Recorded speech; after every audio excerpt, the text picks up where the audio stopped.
Hi guys, horror ஸ்டோரிக்காக இந்த channel ஆரம்பிச்சிருக்கேன். கதை பிடிச்சிருந்தா சப்ஸ்கிரைப் பண்ணிட்டு லைக் போட்டு சப்போர்ட் பண்ணுங்க. வாங்க இப்ப வீடியோக்குள்ள போகலாம். எடுத்த உடனே குவஹாட்டி ஏர்போர்ட்ல ஒரு ஃபிளைட் லேண்ட் ஆகுது. அந்த ஃபிளைட்ல தான் இந்த கதையோட ஹீரோவான லியாமும் ஹீரோனியான அக்ஷயாவும் வராங்க. ரெண்டு பேரும் 4 வருஷமா காதலிக்கிறாங்க. இப்போ கல்யாணம் பண்ணிக்க போறாங்க. அதுக்காக தான் இப்போ வந்துட்டு இருக்காங்க. இவங்க கல்யாணம் குவஹாட்டில நடக்கல. அவங்க வாழ்க்கையில மறக்க முடியாத அந்த சிறப்பு நாளுக்காக இயற்கை அழகால புகழ்பெற்ற சிறப்பூஞ்சில அவங்க கல்யாணத்தை நடத்தலான்னு முடிவு பண்ணிருக்காங்க. அதுக்காக தான் இப்போ குவஹாட்டி ஏர்போர்ட்ல தரையிறங்கி இருக்காங்க. ஏன்னா சிறப்பூஞ்சிக்கு டைரக்ட் ஃபிளைட் கிடையாது. இங்க இருந்து பஸ் இல்லனா கார்ல தான் போக முடியும். ஆனா அந்த கனவு திருமணம் அவங்க வாழ்க்கையில மறக்க முடியாத மிக பயங்கரமான நினைவா மாற போகுதுன்னு அப்போ அவங்களுக்கு தெரியல. இது ஜூன் மாசம், வெளியில விடாம மழை பெஞ்சிட்டு இருக்கு. அதனாலேயே சிறப்பூஞ்சி இன்னும் அழகா இருக்குது. அக்ஷயாவும் லியாமும் குவஹாட்டில இருந்து சிறப்பூஞ்சிக்கு பஸ்ல போலான்னு பஸ்ல ஏறி உட்கார்றாங்க. பஸ்ல ஏறி உட்கார்ந்ததுக்கு அப்புறம் அக்ஷயாக்கு ஒரு விஷயம் வித்தியாசமா இருக்கு. ஏன்னா பஸ்ல டிரைவர் இவங்க 2 பேரை தவிர இன்னும் ஒரே ஒரு லேடி தான் இருக்கிறாங்க. அதுவும் அந்த லேடி முக்காடு போட்டு மூஞ்ச முழுசா மறைச்சிருக்காங்க. பஸ்ல லாஸ்ட் சீட், அதாவது பேக் சீட்னு சொல்லுவாங்க இல்லையா, அதுல உட்கார்ந்துருக்காங்க. அவங்கள பார்த்த அக்ஷயாக்கு வினோதமா இருக்கு. அதனால திரும்பி திரும்பி அந்த லேடியே பார்த்துட்டு இருக்கா. இதுல விசித்திரமான ஒரு விஷயம் என்னன்னாக்க, அக்ஷயா திரும்பி பாக்குறப்போ அந்த லேடி ஏதோ மந்திரத்தை முணுமுணு சொல்லிக்கிட்டே அதுக்கப்புறம் இவளை பார்த்து பயங்கரமா சிரிக்கிறா. இப்படியே பஸ் போய்கிட்டு இருக்க. டிராவலிங் ரொம்ப தூரம் இருக்கிறதுனால பஸ் ஒரு இடத்துல பிரேக்குக்காக நிக்குது. பஸ் நிறுத்தின உடனே டிரைவர் சாப்பிடறதுக்காக இறங்கி போயிடுறாரு. அப்போ அக்ஷயா நல்லா தூங்கிட்டு இருக்கா. அவளை பார்த்த லியாம் அவளை எழுப்பாம ஸ்நாக்ஸ் வாங்கிட்டு வரலான்னு அவரும் இறங்கி போயிடுறாரு. பஸ்ல இருந்ததே மொத்தம் 4 பேர் தான். அதுல 2 பேர் கீழே இறங்கிடுறாங்க. இப்போ அக்ஷயாவும் பேக் சீட்ல இருந்த அந்த லேடி மட்டும் தான் இருக்கிறாங்க. லியாம் இறங்கின கொஞ்ச நேரத்துல அக்ஷயாவுக்கு தூக்கம் கலைஞ்சிருது. கண் முழிச்சு பார்த்தவ அதிர்ச்சியில உறைஞ்சி போயிடுறா. ஏன்னா பேக் சீட்ல உட்கார்ந்து இருந்தா இல்லையா முக்காடு போட்டுக்கிட்டு ஒரு பொண்ணு, அவ இப்போ அக்ஷயாக்கு பக்கத்துல உட்கார்ந்து இருக்கிறா. அந்த பொண்ணோட முகம் இப்போ அக்ஷயாக்கு கிளியரா தெரியுது. அவ முகத்தோட ஒரு பக்கம் முழுசா கிழிஞ்சு போய் ரொம்ப கோரமா இருக்கு. அதை பார்த்து பயந்து போன அக்ஷயா அங்கிருந்து போகலான்னு முயற்சி பண்றா. ஆனா அந்த லேடி இவ கைய இறுக்கி பிடிச்சுக்கிறா. அக்ஷயா பயந்து கத்துறா. ஆனா அவ எவ்வளவு சத்தமா கத்தினாலும் சத்தம் வெளியே வரவே இல்லை. கொஞ்ச நேரம் கழிச்சு சாப்பாடு ஸ்நாக்ஸ் எல்லாம் வாங்கிக்கிட்டு லியாம் வராரு. அவர் வந்து பாக்குறப்போ அக்ஷயா கண் மூடி சீட்ல சாஞ்சி படுத்திருக்கா. ஆனா அவ உடம்பு நடுங்கிட்டு இருக்கு. அவளை பார்த்த லியாம் அவ கைய பிடிச்சு என்ன ஆச்சுன்னு கேட்க அக்ஷயா மூச்சு திணறிக்கிட்டே அலற ஆரம்பிக்கிறா. இவ்வளவு நேரமா சத்தம் வெளியே வரல, இப்போ அவ குரல் நல்லாவே கேக்குது. அலர்னவ மெல்ல கண்ணை திறந்து பாக்குறா. பக்கத்துல லியாம் இருக்கிறாரு. உடனே திரும்பி அந்த லேடி எங்க இருக்கான்னு பாக்குறா. அவ இதுக்கு முன்னாடி எங்க உட்கார்ந்து இருந்தாலும் அதே கடைசி சீட்ல தான் உட்கார்ந்து இருக்கிறா. அவ அங்க அமைதியா உட்கார்ந்து இருக்கிறத பார்த்த அக்ஷயா ஒருவேளை தான் கனவு கண்டிருப்போன்னு நினைச்சு தனக்கு தானே சமாதானம் சொல்லிக்கிறா. அதுக்கப்புறம் லியாம் வாங்கிட்டு வந்த டீயை குடிச்சிட்டு அந்த பொண்ணை பார்க்காம திரும்பி உட்கார்ந்துக்கிறா. அடுத்ததான் பஸ் கிளம்புது. இன்னும் கொஞ்ச தூரம் தான் சிறப்பூஞ்சிக்கு போயிடலாம். அக்ஷயா வேற எதையும் யோசிக்க கூடாதுன்றதுக்காக ஹெட்போன் போட்டு அவளுக்கு பிடிச்ச பாட்டை கேட்க ஆரம்பிக்கிறா. கொஞ்ச நேரத்துல பாட்டுக்கு பதிலா விசித்திரமா ஒரு குரல் கேக்குது.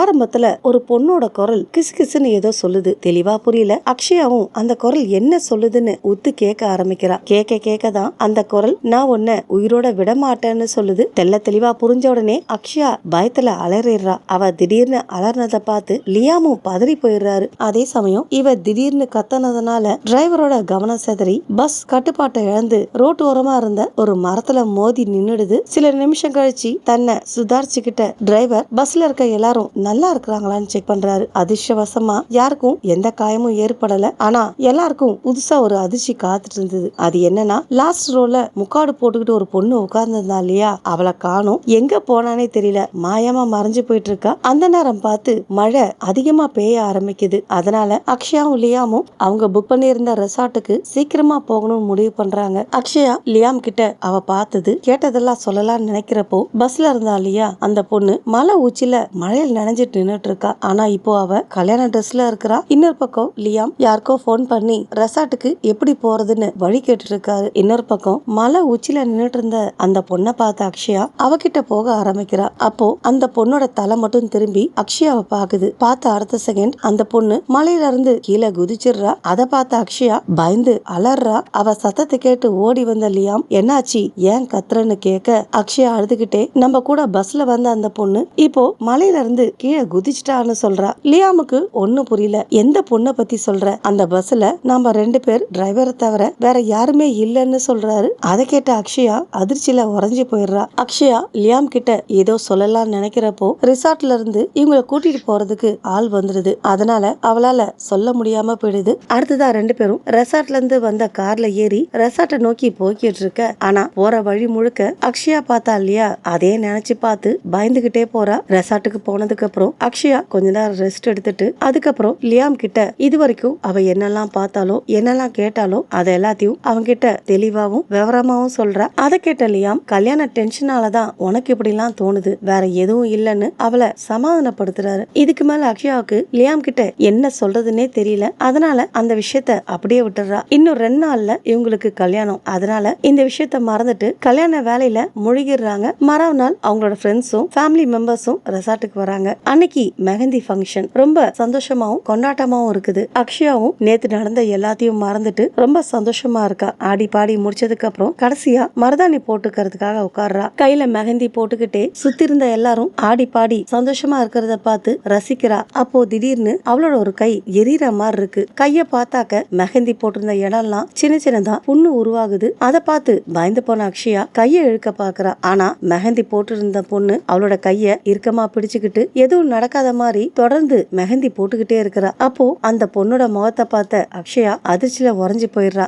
ஏன்னா மெஹந்தி போட்டு விடுற பொண்ணு வேற யாரும் கிடையாது. நேத்து இவங்க வந்தாங்க இல்லையா, அதே பஸ்ல வந்த லாஸ்ட் சீட்ல உட்கார்ந்து இருந்த அதே பொண்ணு தான். அவளை பார்த்த அடுத்த செகண்ட் அக்ஷயா தலை சுத்தி மயங்கி விழுந்துடுறா. கொஞ்ச நேரம் கழிச்சு கண்முழிச்சு பாக்குறப்போ அவ லியாம் மடியில படுத்துட்டு இருக்கா. அவளை சுத்தி அவளோட ஃப்ரெண்ட்ஸும் ஃபேமிலி மெம்பர்ஸும் பதட்டமா உட்கார்ந்து இருக்கிறாங்க. ஆனா அக்ஷயாக்கு இன்னும் பயம் போகல, நடுங்கிட்டு இருக்கா. அடுத்ததா அவ கைய பார்த்து அதிர்ச்சி ஆயிடுறா. உண்மையாவே அவ மருதாணி வச்ச இடம்லாம் புண்ணாகி செவந்து போயிருக்கு. அதை பார்த்து அழ ஆரம்பிச்சிடுறா. லியாம் அவளை சமாதானப்படுத்தி இது மெஹந்தியால ஏற்பட்ட அலர்ஜி, மருந்து போட்டா சரியாயிடும்னு சொல்றாரு. ஆனா அக்ஷயாக்கு இது அலர்ஜி கிடையாதுன்னு நல்லா தெரியும். இவ சொல்றதையும் யாரும் நம்ப போறதில்லன்னு புரியுது. அந்த மர்மமான பொண்ணு யாரா இருந்தாலும் இவளோட கல்யாணம் நடக்க கூடாதுன்றதுக்காக தான் இதெல்லாம் பண்ணிட்டு இருக்கான்னு அக்ஷயா முழுசா நம்புறா. மறாவது நாள் கல்யாணம். காலையில எழுந்திரிச்சதுல இருந்தே அக்ஷயா பயந்துகிட்டே இருக்கிறா. உண்மையை சொல்லி மத்தவங்களையும் பயமுறுத்த வேண்டான்னு இத பத்தி யார்கிட்டயும் சொல்லல. கல்யாண ஏற்பாட ரிசார்ட்டோட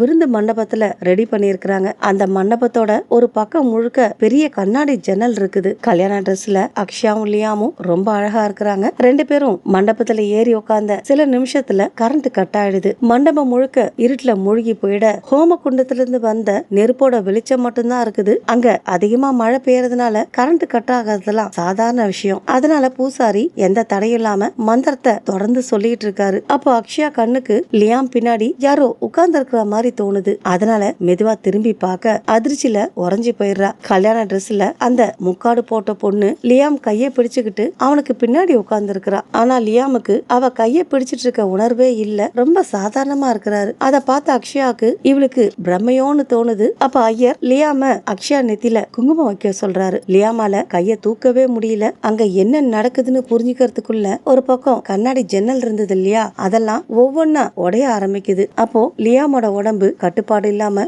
நடுங்க ஆரம்பிக்குது. அடுத்ததா அந்த மர்ம பொண்ணு எல்லார் கண்ணுக்கும் தெரிய ஆரம்பிக்கிறா. அவ கல்யாண பொண்ணு மாதிரி சிவப்பு கலர் ட்ரெஸ் போட்டுட்டு இருக்கா. ஆனா முகம் ரொம்ப கோரமா இருக்குது. முகம் கிழிஞ்சி ஆழமா காயம் இருக்குது. அவளுடைய கண்ணு ரெட் கலர்ல செவந்து போயிருக்கு. அப்ப அவ யாரும் எதிர்பார்க்காத சமயத்துல லியாம் கழுத்தை பிடிச்சி ஒரே திருப்பா திருப்பிடுறா. அடுத்த செகண்ட் லியாம் உயிர் பிரிஞ்சு போயிடுது. அதை பார்த்து அக்ஷயா அதிர்ச்சியில உறைஞ்சி போயிடுறா. உடனே அந்த பொண்ணு அக்ஷயா கழுத்தை பிடிச்சு தூக்கி உடஞ்ச அந்த ஜன்னல் வழியா அவளையும் இழுத்துக்கிட்டு பள்ளத்துல குதிச்சிடுறா. ஒரு மகிழ்ச்சியான திருமணமா இருக்க வேண்டிய அந்த நாள் ரெண்டு குடும்பத்துக்கும் மறக்க முடியாத துக்க நாளா மாறிடுது. லியாம் உயிர் இழந்துட்டாரு. அக்ஷயாவை தேடுற வேலை ஆரம்பிக்குது. அப்போ அந்த கிராமத்தை சேர்ந்த ஒரு பெரியவர் வந்து பல வருஷத்துக்கு முன்னாடி இந்த ரெசார்ட்டை கட்டுறதுக்கு முன்னாடி நடந்த ஒரு சம்பவத்தை பத்தி சொல்றாரு. அந்த மலை அடிவாரத்துல ஒரு வயசு பொண்ணு வாழ்ந்துட்டு இருந்தாலாம். அவளுடைய கல்யாண நாள் அன்னைக்கு அவளை கல்யாணம் பண்ணிக்க போறவன் அவளை பள்ளத்துல தள்ளி கொன்னுட்டானா. அன்னையில இருந்து அவளோட ஆவி இந்த இடத்துல எந்த கல்யாணத்தையும் நடக்க விடுறதில்லன்னு